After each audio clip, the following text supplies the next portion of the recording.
Let's just say that you've received a job offer for a project management job role.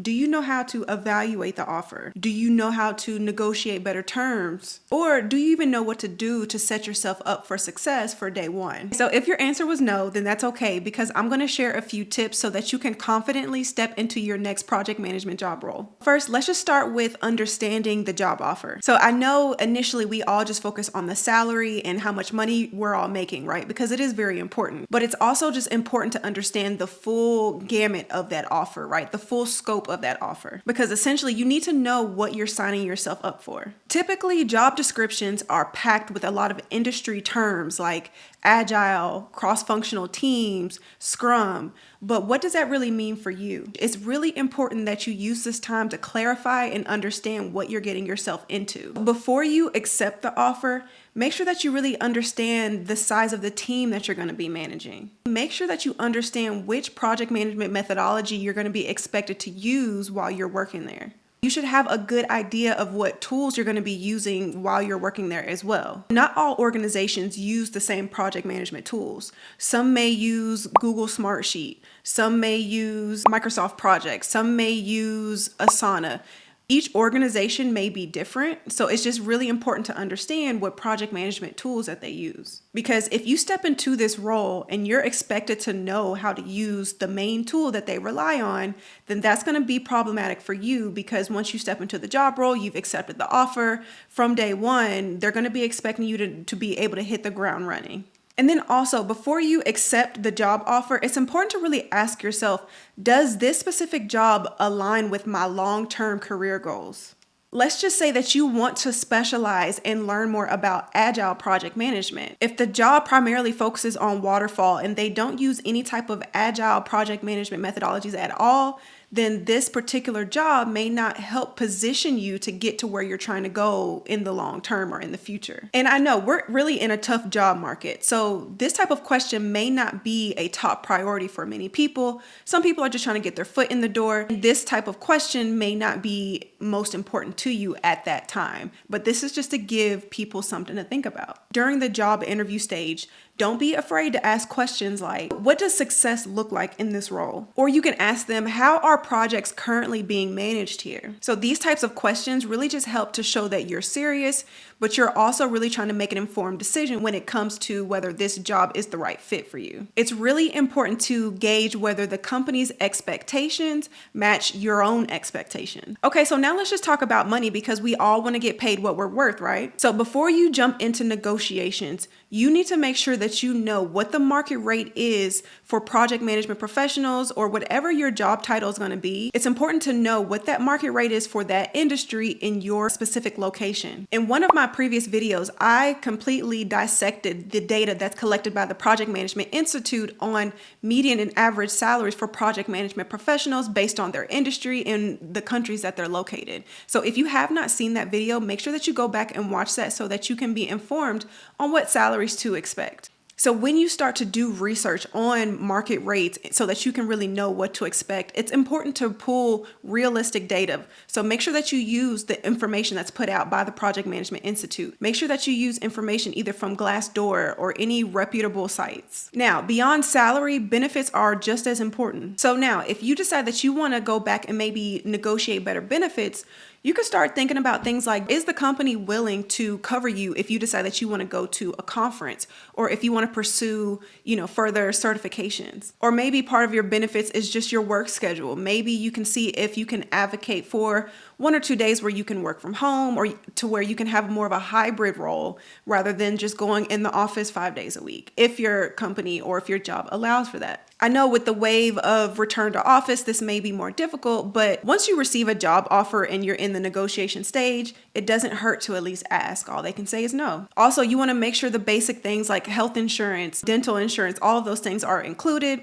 just because we know that, this is something that you need. So make sure that you have a full understanding of all the benefits that come with this particular job role. And when it comes to the benefits of attending conferences or pursuing certifications, this not only adds value for you, but it also just shows whether or not the company is willing to invest in your growth. So now, if you do receive a job offer, typically the job offers are sent via email so that they can fully outline what's all included in terms of the job offer. And my first tip, just for anyone who's never really been in this situation where they can actually negotiate the terms of their jobs, right? You're usually just accepting, whatever job that comes. You don't really get the opportunity to negotiate. My first tip for you is to never feel like you have to immediately respond to the job offer, that you have to just give them a response right then and there. You don't have to do that. My advice is that if you do receive a job offer, always respond with a thank you. Thank you for extending this job offer. I'm very excited for this opportunity, or that you've presented this opportunity.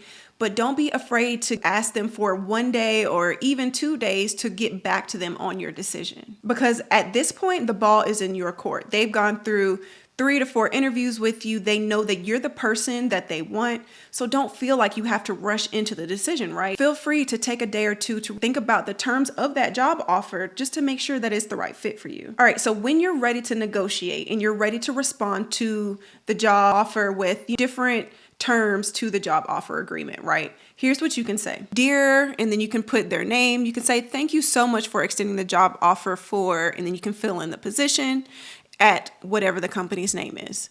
And you can say, I am genuinely excited about the opportunity to contribute to your team and help drive. And you can insert whatever information that they gave you during that job interview process. Usually they tell you what they need you to do in this role or what it is that you're going to help them with. And then you can just go on to say, after reviewing the offer details, I wanted to discuss, and then whatever it is that you wanted to renegotiate to ensure that the terms align with my expectations and current needs. And then you can say specifically, and then you can fill in the request more concisely. I was hoping that we could revisit the base salary, or maybe you could say explore a range that's closer to, X amount to better reflect my experience and industry standards. That's just an example of what you could say there. And then you could say, I would be happy to discuss this in more detail at your convenience. And I'm confident that we can come to an agreement that works for both of us. So please let me know a time that would work for you, or there's additional information that I can provide to support this discussion. And I remain excited about joining, and then you can put the company's name, and contributing to the success of your team. Thank you again for this opportunity, and I look forward to hearing from you. And then once you say something like that, send it and you patiently just wait for their response. Remember, if you take this route, just make sure that you know what your non-negotiables are before you get into this. This is something that I actually teach my students in my coaching program, is just knowing what their non-negotiables are. Essentially, your non-negotiables are any terms that you're not okay with, that you would be willing to walk away from that job position or that job offer if it meant that you weren't going to be able to get whatever it is that you were wanting. And then tip number 3 is how you can make a great first impression, but just set yourself up for success for your first day in your new role. At this point, you've gone through the job interview process, right? So you should have a good idea, or at least somewhat of an understanding of what tools you're going to be using and kind of what their processes are for their projects or the types of projects that you're going to be managing. If you're not really familiar with the tools that they use, or you feel like that you may not really feel confident with those tools, use the time before you actually start the job role to really look into those tools, right? Become familiar with them. The easiest thing that you can do is start to watch free tutorials. You can go online, go on YouTube,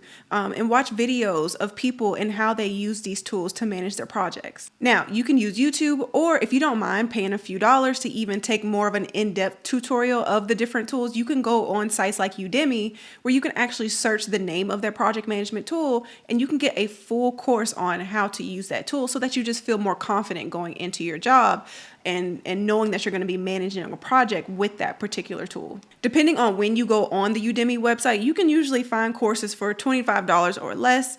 And it's really easy because you can take it, it's self-paced, and you can even look and see what's included in these courses before you actually pay for them. So that's just my recommendation for something that you can do.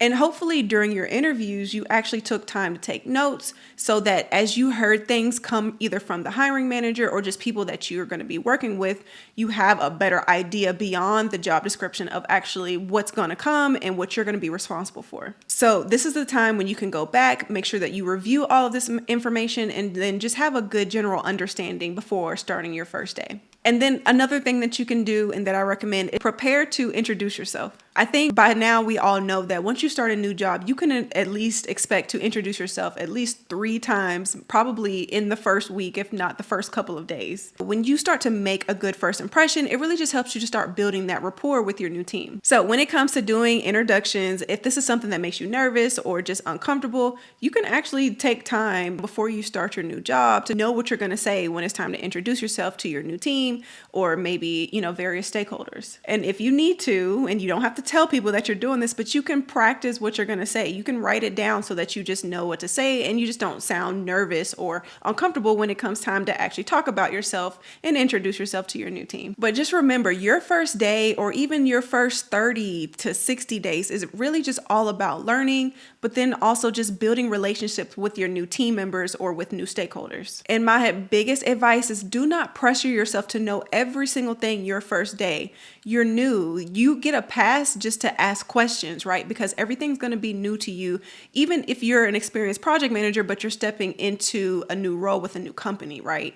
Use that opportunity to ask questions. People expect you to ask questions because you are new to your role. So don't pressure yourself in feeling like you have to know everything all at once on your first day. Preparing for a project management job offer doesn't have to be overwhelming. Hopefully you can take these steps that we talked about to really make sure that you understand the role, make sure that you negotiate for what you want, and to make sure that you're set up for day one of your new job. Now, if there's anything else that you do to prepare for new jobs or anything maybe that I didn't cover in this video, please let me know in the comments below. But that's all for this video, and I will see you guys in my next one.